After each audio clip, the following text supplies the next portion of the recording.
Rowdy sheeter ಬಿಕ್ಲು Shiva ಕೊಲೆ ಪ್ರಕರಣಕ್ಕೆ ಸಂಬಂಧಪಟ್ಟಂತೆ ಈ ಪ್ರಕರಣದಲ್ಲಿ 5ನೇ ಆರೋಪಿಯಾಗಿರುವಂತಹ ಬೈರತಿ ಬಸವರಾಜು ಅಜ್ಞಾತವಾಸಿಯಾಗಿದ್ದಾರೆ.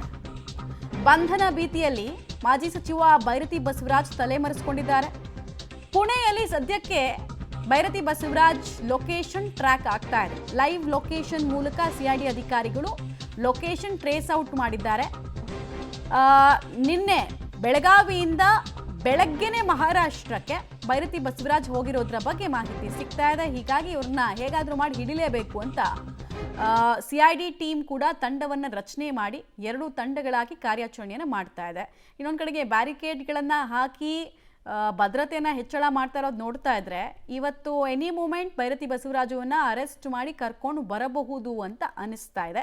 ಸಿಐಡಿ ಕಚೇರಿ ಮುಂಭಾಗದಲ್ಲಿ ಭದ್ರತೆಯನ್ನು ಪೊಲೀಸರು ಹೆಚ್ಚಿಸ್ತಾ ಇದ್ದಾರೆ. ಬ್ಯಾರಿಕೇಡ್ಗಳನ್ನೆಲ್ಲ ಅರೇಂಜ್ ಮಾಡ್ಕೊಳ್ತಾ ಇರೋದನ್ನು ನೋಡ್ತಾ ಇದ್ದೀರಾ. ಫೋರ್ಸ್ ಜಾಸ್ತಿ ಇರೋದನ್ನು ನೋಡ್ತಾ ಇದ್ದೀರಾ. ಇಡೀ ಪ್ರಕರಣದಲ್ಲಿ ಜಗ್ಗನ ಜೊತೆಗೆ ಇವರಿಗಿದ್ದಂತಹ ನಿಕಟ ಸಂಪರ್ಕ. ಜಗ್ಗ ಯಾರು ಕೇಳಿದರೆ ಬಿಕ್ಲು ಶಿವ ಮರ್ಡರ್ ಕೇಸ್ನಲ್ಲಿ ಆರೋಪಿ ನಂಬರ್ 1. ಆತನಿಗೆ ಇವ್ರ ಜೊತೆ ಇದ್ದಂತಹ ನಿಕಟ ಸಂಪರ್ಕ ಈಗ ಇವರಿಗೆ ಕುತ್ತನ್ನು ತರ್ತಾ ಇದೆ. ಕೊಲೆ ಕೇಸ್ನಲ್ಲಿ ಇವರ ಪಾತ್ರಕ್ಕೆ ಸಂಬಂಧಪಟ್ಟಂತೆ ಕೂಡ ಅಧಿಕಾರಿಗಳು ಅನೇಕ ಅಂಶಗಳನ್ನು ಕಂಡುಕೊಂಡಿದ್ದಾರೆ. ಡೀಟೇಲ್ಸ್ ಕೊಡ್ತಾರೆ ಉಮೇಶ್. ಕೊನೆಯ ಲೈವ್ ಲೊಕೇಶನ್ ಮಹಾರಾಷ್ಟ್ರದ ಪುಣೆಯಲ್ಲಿ ಪತ್ತೆ ಆಗಿದೆ ಅಂತ ಎಷ್ಟೊತ್ತಿಗೆ ಈ ಲೈವ್ ಲೊಕೇಶನ್ ಗೊತ್ತಾಗಿರೋದು ಮತ್ತು ಇವತ್ತು ಇವರನ್ನು ಅರೆಸ್ಟ್ ಮಾಡೋ ಸಾಧ್ಯತೆ ಎಷ್ಟು? ಅರೆಸ್ಟ್ ಮಾಡಿದ ನಂತರದ ಮುಂದಿನ ಕಾನೂನು ಪ್ರಕ್ರಿಯೆಗಳು ಎಲ್ಲೆಲ್ಲ ಆಗುತ್ತೆ?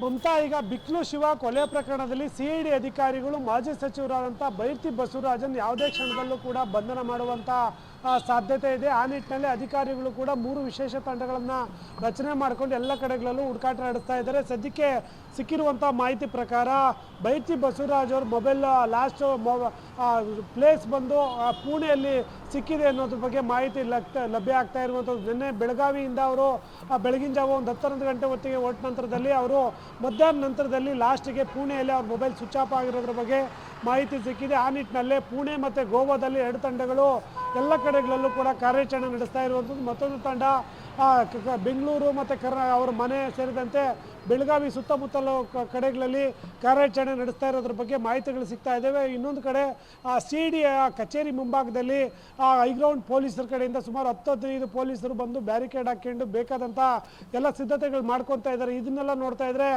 ಆದಷ್ಟು ಬೇಗ ಬೈರತಿ ಬಸವರಾಜನ ಸಿಐಡಿ ಅಧಿಕಾರಿಗಳು ಬಂಧನ ಮಾಡ್ತಾರಾ ಅನ್ನೋ ಅನುಮಾನ ಕೂಡ ವ್ಯಕ್ತವಾಗ್ತಾ ಇರುವಂಥದ್ದು. ಅದ್ರ ಜೊತೆಗೆ ಈ ಪ್ರಕರಣ ಏನು ಯಾವಾಗ ಬೆಳಕಿಗೆ ಬರುತ್ತೆ ಆ ಸಂದರ್ಭದಲ್ಲಿ ಇವರನ್ನ A5 ಆರೋಪಿಯಾಗಿ FIR ನಲ್ಲಿ ಉಲ್ಲೇಖ ಮಾಡಿದ್ರು. ಉಲ್ಲೇಖ ಮಾಡಿದ ನಂತರದಲ್ಲಿ ಅವ್ರನ್ನ ಭಾರತೀಯ ನಗರ ಪೊಲೀಸರು ವಿಚಾರಣೆ ಮಾಡಿದಂಥ ವೇಳೆಯಲ್ಲಿ ಕೆಲವೊಂದು ಸುಳ್ಳುಗಳನ್ನು ಹೇಳಿರುವಂಥದ್ದು. A1 ಜಗದೀಶ್ ನಂಗೆ ಪರಿಚಯ ಇಲ್ಲ ಅನ್ನೋದೊಂದು ಕಡೆ ಆದರೆ ಈ ಪ್ರಕರಣದಲ್ಲಿ ನಂದು ಯಾವುದೇ ರೀತಿಯ ಪಾತ್ರ ಇಲ್ಲ ಅಂತೇಳಿ ಸ್ಟೇಟ್ಮೆಂಟ್ ಕೊಡ್ಕೊಂಡು ಆ ನಂತರದಲ್ಲಿ ಕೋರ್ಟಲ್ಲಿ ಸ್ಟೇ ತಗೊಂಡಿದ್ರು. ಯಾವಾಗ ಸ್ಟೇ ತೆರವಾಗಿದೆ ಮತ್ತು ನಿರೀಕ್ಷಣಾ ಜಾಮೀನು ವಜಾ ಆಗಿದೆ, ಈ ಈ ಬೆನ್ನಲ್ಲೇ ಸಿಐಡಿ ಅಧಿಕಾರಿಗಳು ಈ ಪ್ರಕರಣದಲ್ಲಿ ಬೈರತಿ ಬಸವರಾಜ್ ಪಾತ್ರದ ಬಗ್ಗೆ ಕೆಲವೊಂದು ಸಾಕ್ಷ್ಯಗಳನ್ನು ಕೂಡ ಕಲೆ ಹಾಕಿರುವಂಥದ್ದು. ಅವರು ಹೇಳಿಕೆಯನ್ನು ಕೊಟ್ಟಿದ್ದರು ಭಾರತೀಯ ನಗರ ಪೊಲೀಸ್ ಸ್ಟೇಷನಲ್ಲಿ, ಅದು ಸಂಪೂರ್ಣ ಸುಳ್ಳು ಅನ್ನೋದಕ್ಕೆ ಪೂರಕ ದಾಖಲೆಗಳನ್ನು ಕೂಡ ಕೋರ್ಟ್ ಗಮನಕ್ಕೆ ತಂದಿದ್ರು. ಹಾಗಾಗಿಯೇ ನಿರೀಕ್ಷಣಾ ಜಾಮೀನು ವಜಾ ಆಗಿರುವಂಥದ್ದು. ಹೀಗಾಗಿ ಸಿಐಡಿ ಅಧಿಕಾರಿಗಳೀಗ ಬೈರತಿ ಬಸವರಾಜನ ಬಂಧನ ಮಾಡಿ ಅವ್ರನ್ನ ವಿಚಾರಣೆ ನಡೆಸುವ ನಿಟ್ಟಿನಲ್ಲಿ ಎಲ್ಲ ಕಡೆಗಳಲ್ಲೂ ಕೂಡ ಹುಡುಕಾಟ ನಡೆಸ್ತಾ ಇದ್ದಾರೆ. ಸದ್ಯಕ್ಕೆ ಆ 3 ಟೀಮ್ಗಳು ಕೂಡ ಕರ್ನಾಟಕ, ಆಂಧ್ರ ಮತ್ತು ಗೋವಾದಲ್ಲಿ ಬೈರತಿ ಬಸವರಾಜ್ಗಾಗಿ ಹುಡುಕಾಟ ನಡೆಸ್ತಾ ಇದ್ದಾರೆ. ಮಮತಾ, ಧನ್ಯವಾದ ಉಮೇಶ್ ತಮ್ಮ ಮಾಹಿತಿಗಾಗಿ.